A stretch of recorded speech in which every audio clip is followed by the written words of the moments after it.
Chegamos à aula 4 do curso para catecúmenos, uma aula que tem como nome O Homem. Vai falar da criação de Deus, a criação do homem. E eu gostaria de já começar essa aula orando com você. Senhor, nós te agradecemos por mais um dia de vida. As suas misericórdias foram renovadas. Senhor, que nós possamos aprender mais sobre o Senhor, sobre a sua palavra nesse momento, ó Deus. Tira, Deus, qualquer coisa que vá nos atrapalhar a aprendermos mais de ti. Em nome de Jesus. Amém. Pegue o seu lápis, sua caneta, seu caderno, para você fazer as suas anotações. A aula da criação do homem. Tudo que existe tem um princípio. Tudo parte de alguma coisa, mas Deus não. Deus sempre existiu e sempre existirá. Ele não teve princípio e nem terá fim. Olha só a declaração do autor. Ele é eterno, imutável, infinito. Ele é maravilhoso. Mas o homem sim, e o universo tiveram um princípio. Eles foram criados por Deus. E Deus, depois de haver feito outras criaturas, criou o homem, macho e fêmea, com almas racionais e imortais, e dotou-os de inteligência, retidão e perfeita santidade, segundo a sua própria imagem. Na criação do universo, diz Gênesis 1:1, no princípio criou Deus, você conhece esse versículo? Criou Deus os céus e a terra. A Bíblia é bem clara em afirmar que Deus criou o universo. Ele é o Criador, o Preservador e o Governador do universo. No livro de Neemias está escrito: só tu és Senhor, tu fizeste o céu, os céus dos céus e todo o seu exército, a terra e tudo quanto nela há, os mares e tudo quanto há neles, e tu os preservas a todos com vida, e os exércitos dos céus te adoram. Davi declarou: nos céus estabeleceu o Senhor o seu trono, e o seu reino domina sobre tudo. As afirmações que Deus é o Criador estão presentes em toda a Bíblia. E isso é totalmente maravilhoso. Por quê? Porque existem outras teorias filosóficas sobre a origem do universo. Muitos livros apresentam essas teorias como se fossem a última palavra, a ciência, a filosofia. Mas não é possível dizer que a filosofia ou a ciência têm a última palavra, pois não passam de teorias, ou seja, elas não foram comprovadas. Elas representam apenas o pensamento de alguns filósofos ou cientistas sobre a origem do universo. A Bíblia Sagrada já é totalmente diferente. Ela afirma categoricamente que Deus é o Criador do universo. Isso não é teoria, é revelação. Você crê nisso? Escreva nos comentários. Eu creio que Deus criou o universo. Todas as teorias científicas e filosóficas sobre a origem do universo afirmam que ele surgiu por um acaso. Mas imagine só. Imagine a seguinte situação. Você encontra um relógio e passa a examiná-lo. Vê que suas peças têm formas diferentes e foram feitas de vários tipos de matéria-prima. Todas elas se encaixam e combinam, de tal maneira que todas funcionam harmoniosamente. Marcam horas, cumprem um papel relevante, formam um todo que tem sentido e propósito. Se alguém lhe dissesse hoje que aquele relógio surgiu por acaso, você acreditaria? É difícil de acreditar nisso, não é verdade?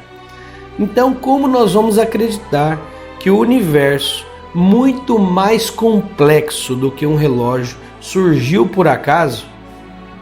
É interessante como as pessoas têm dificuldade de acreditar na Bíblia. Mas por que será que eles têm essa dificuldade? Será que só querem negar a existência de um Criador? O autor diz que Cristiano da Silva Neto, comentando sobre isso, fala que talvez a principal razão que leve a tantos homens de ciência a rejeitar o modo criacionista seja, na verdade, bem outra. Crer num Criador traz consigo um compromisso. Via de regra, porém, as pessoas desejam viver suas vidas segundo as suas próprias conveniências e evitam, portanto, esse tipo de comprometimento. É interessante, né? Como muitos negam a existência de Deus e negam que Ele criou todas as coisas e preferem acreditar em teorias, obviamente, não comprovadas. A Bíblia é a palavra de Deus e ela diz que Deus criou o homem. No registro da criação do homem, a Bíblia fala assim: também disse Deus, façamos o homem à nossa imagem, conforme a nossa semelhança. Tenha ele domínio sobre os peixes do mar, sobre as aves dos céus, sobre os animais domésticos, sobre toda a terra e sobre todos os répteis que rastejam pela terra. Criou Deus, pois, o homem à sua imagem. A imagem de Deus o criou. Homem e mulher os criou. É muito interessante o autor explicando o que significa criado à imagem e semelhança. Ele diz assim, que no sentido restrito, a imagem e semelhança consiste no verdadeiro conhecimento, retidão e santidade, com que o homem foi dotado na criação. E num sentido mais abrangente, inclui também o fato de o homem ser um ente espiritual, racional, moral e imortal, que após a queda, obviamente, ele perdeu a imagem de Deus no sentido restrito, ficando com a imagem apenas no sentido mais abrangente. É interessante que também com a queda, que significa separação, o homem rompe esse relacionamento com Deus. O texto diz que a criação do homem afirma que Deus formou o homem do pó da terra e lhe soprou nas narinas o fôlego de vida, e o homem passou a ser alma vivente. O primeiro homem era formado por um elemento material, o corpo, e por um elemento imaterial, a alma. E todos os demais seres humanos também são constituídos de corpo e alma. O autor então vai colocar uma doutrina ou as doutrinas que têm divergência sobre essa criação do homem, corpo e alma. E você vai ver que interessante isso aqui. A doutrina que afirma que o homem é constituído de duas partes, corpo e alma, é denominada dicotomia. Existe também uma outra doutrina denominada tricotomia. São os dicotomistas e os tricotomistas. O que significa isso, meu irmão? Significa, os tricotomistas acreditam que o homem é constituído de corpo, alma e espírito. De acordo com essa doutrina, o corpo é a parte material do ser humano, a alma é o princípio da vida animal e o espírito é o elemento racional e imortal através do qual o homem se relaciona com Deus. Os dicotomistas, como já citamos, defendem seu ponto de vista afirmando que a Escritura usa as palavras alma e espírito umas pelas outras, em permuta recíproca, para referir-se ao elemento superior ou espiritual do homem. Logo, alma e espírito, quando descrevem o elemento espiritual do homem, são sinônimos. A Bíblia está falando da mesma coisa. É muito interessante você ver essas posições, tá certo? Então o autor diz: os tricotomistas citam 2 textos bíblicos onde aparecem alma e espírito como elementos superiores do ser humano. O primeiro é 1 Tessalonicenses 5:23, que diz: o mesmo Deus de paz vos santifique em tudo, e o vosso espírito, alma e corpo sejam conservados íntegros e irrepreensíveis na vinda de nosso Senhor Jesus Cristo. E o segundo texto, Hebreus 4:12, porque a palavra de Deus é viva e eficaz, e mais cortante do que qualquer espada de 2 gumes, e penetra até o ponto de dividir alma e espírito, juntas e medulas, e é apta para discernir os pensamentos e propósitos do coração. Os dicotomistas, que acreditam só em corpo e alma, respondem a esse argumento afirmando que a simples menção dos termos espírito e alma, um ao lado do outro, não prova que, segundo a Escritura, são 2 substâncias distintas, como também Mateus 22:37 não prova que Jesus considerava o coração, a alma e o entendimento como 3 substâncias distintas. Amarás o Senhor teu Deus, esse versículo. Em 1 Tessalonicenses, o versículo citado é apenas para fortalecer um argumento juntamente com o outro. Tá certo? Isso é muito interessante. O teólogo Luiz Berkoff afirma que a tricotomia não resultou do ensino das Escrituras, mas nasceu com o estudo da filosofia grega. Por isso, a maioria é dicotomista, que acredita no corpo e na alma.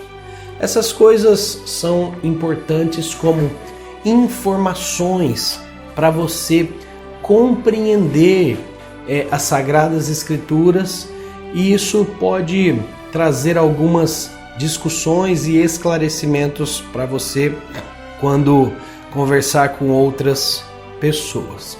Mas uma coisa importante, que se existe corpo e alma, da onde surge a alma? Você já pensou nisso?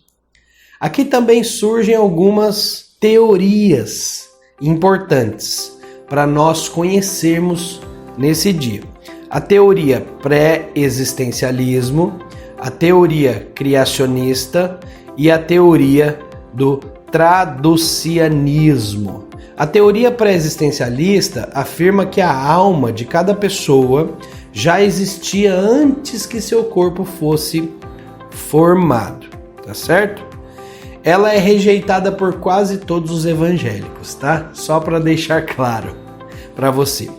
A teoria criacionista, que é a mais adotada pelos evangélicos, afirma que Deus cria uma alma para cada pessoa que é gerada, né? Essa teoria baseia especialmente em Eclesiastes 12:7, onde está escrito que logo após a morte, o pó volta à terra como era e o espírito volta a Deus que o deu. E em Hebreus 12:9 está escrito: além disso, tínhamos os nossos pais segundo a carne, que nos corrigiam e os respeitávamos, não havendo de estar em muito maior submissão ao Pai espiritual, e então viveremos? E a última citada, a traducianista, afirma que a alma é gerada junto com o corpo e, portanto, é transmitida pelos pais aos filhos. Segundo essa teoria, quando Deus criou o homem, ele capacitou o homem para se reproduzir. ele deu-lhe a capacidade para gerar seres humanos completos. Os seus defensores argumentam que quando Deus criou a mulher, usou uma parte do homem e não soprou-lhe as narinas e o fôlego de vida. Portanto, o corpo e a alma de Eva procederam de Adão. Assim também o corpo e a alma dos filhos procedem dos seus pais. A maioria dos evangélicos, grande maioria, creem na teoria criacionista, mas essa última também é aceita por muitas pessoas. Todas elas têm uma dificuldade ou outra que só será esclarecida, segundo o autor, quando estivermos com o Senhor nos céus, onde poderemos tirar todas essas dúvidas, ou mesmo não vamos querer tirar dúvida alguma, só vamos desfrutar da presença do nosso Senhor, não é verdade? O próximo tópico aqui da lição fala sobre a queda do homem, mostrando que na criação Deus estabeleceu uma aliança com o homem, que os teólogos chamam de pacto ou aliança das obras. Ou seja, Deus coloca no jardim do Éden e ele dá uma ordem ao homem: de toda árvore do jardim comerás livremente, mas da árvore do conhecimento do bem e do mal não comerás, porque no dia em que dela comeres, certamente morrerás. Basicamente, Deus estava fazendo uma promessa de vida em obediência e de morte na desobediência. É verdade? O texto bem diz: no dia em que dela comeres, certamente morrerás. Adão foi de fato realmente criado no estado de santidade positiva e não estava sujeito à lei da morte, ou seja, o ser humano não foi criado para passar pela morte, mas não possuía ainda os mais elevados privilégios à espera do homem. Ainda não havia sido elevado acima da possibilidade de errar, de pecar e de morrer. Adão não tinha o mais alto grau de santidade, nem gozava a vida em toda a sua plenitude. Se ele obedecesse, alcançaria a plenitude de vida, ou seja, estaria acima de qualquer possibilidade de errar, pecar ou morrer.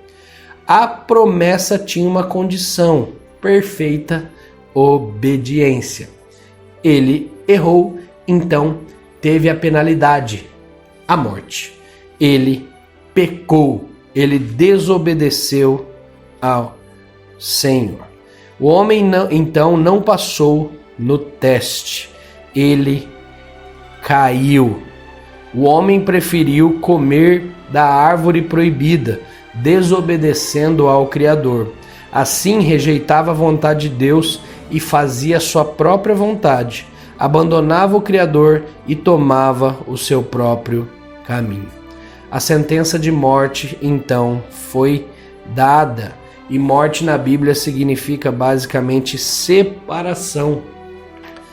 Ao pecar, o homem separou-se de Deus. Ele passou a viver sobre a tirania da morte, que finalmente o alcançaria. E essa morte, meus irmãos, é interessante que o pecado, o afastamento de Deus e a morte, então, passa para toda a humanidade, porque Adão era o cabeça e o representante de toda a raça humana. Por isso, todo ser humano se tornou pecador quando Adão pecou. É muito importante você compreender isso. Eu e você não somos responsáveis pelo pecado dos nossos pais, do seu pai terreno, mas somos responsáveis pelo pecado de Adão, porque Adão é o representante da raça humana.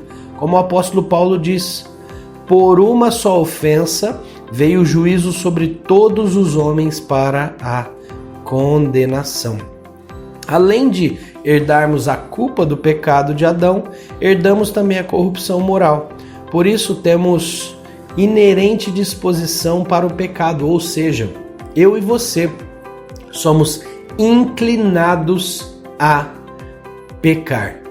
Por isso temos que depender do Senhor todos os dias. Como diz Romanos, porque nem mesmo compreendo o meu próprio modo de agir, pois não faço o que prefiro, e assim o que detesto, porque não faço o bem que prefiro, mas o mal que não quero, esse faço.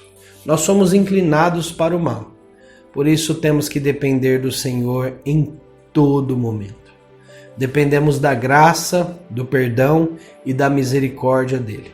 Por isso eu e você temos que buscá-lo diariamente, vigiar para não tropeçarmos, mas dependemos da graça do Senhor que está sobre nós. Na conclusão ele diz: felizmente Deus não executou de imediato a sentença de morte que pairava sobre o homem.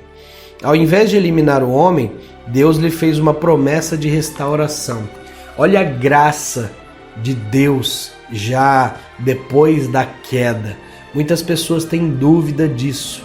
Se no Antigo Testamento não tinha graça de Deus, a graça só veio no Novo Testamento, a graça de Deus começa a ser manifesta a partir da queda, porque o homem não consegue cumprir a lei de Deus, então Deus tem que agir na vida do homem. O descendente da mulher feriria a cabeça da serpente, que é a promessa da restauração.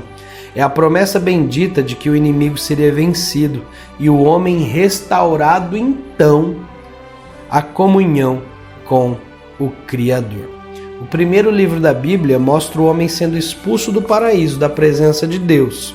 Mas o último livro, o Apocalipse, mostra o homem de volta ao paraíso. No primeiro livro da Bíblia, olha só, está escrito que Deus disse ao homem: visto que atendeste à voz de tua mulher e comeste da árvore que eu te ordenara não comesses, maldita é a terra por tua causa. Em fadigas obterás dela o sustento durante os dias de tua vida. Ela produzirá também cardos e abrolhos, e tu comerás a erva do campo. No suor do teu rosto comerás o teu pão, até que tornes a terra, pois dela fostes formado, porque tu és pó, e ao pó tornarás. Mas no último livro, Apocalipse, diz que Deus habitará com os homens, louvado e engrandecido seja o nome dele. Eles serão povo de Deus, e Deus mesmo estará com eles, e lhes enxugará dos olhos toda lágrima, e a morte já não existirá, já não haverá luto, nem pranto, nem dor, porque as primeiras coisas passaram. Graças ao Senhor, que o plano dele não se esgotou com a queda, não se esgotou no Éden. O autor termina com Romanos 11, 33 a 36. Eu gostaria que nesse momento você fizesse um exercício, escutasse apenas eu lendo essa passagem maravilhosa das Escrituras. Talvez agora você pudesse fechar os olhos para meditar e usar essa passagem como uma oração no final dessa aula. Vamos fazer isso? Escute isso. Ó profundidade da riqueza, tanto da sabedoria como do conhecimento de Deus. Quão insondáveis são os teus juízos, e quão inescrutáveis os seus caminhos. Quem, pois, conheceu a mente do Senhor? Ou quem foi o seu conselheiro? Ou quem primeiro deu a ele para que lhe venha a ser restituído? Porque dele, e por meio dele, e para ele são todas as coisas. A ele, pois, a glória eternamente. Amém. Que Deus abençoe a sua vida, meu irmão. Deus é maravilhoso. Continue firme, agarrado com o Senhor. Terminamos aqui quarta aula do curso para catecúmenos. Na descrição do vídeo eu coloco os textos aqui usados e alguns textos bíblicos para leitura complementar. Espero que você tenha sido abençoado por essa aula. O que você pode fazer também é primeiro curtir esse vídeo, né? Estamos na plataforma aí do YouTube, e depois você pode compartilhar esse curso para catecúmenos com irmãos que querem aprender mais sobre a palavra de Deus. Deus abençoe e até a próxima aula.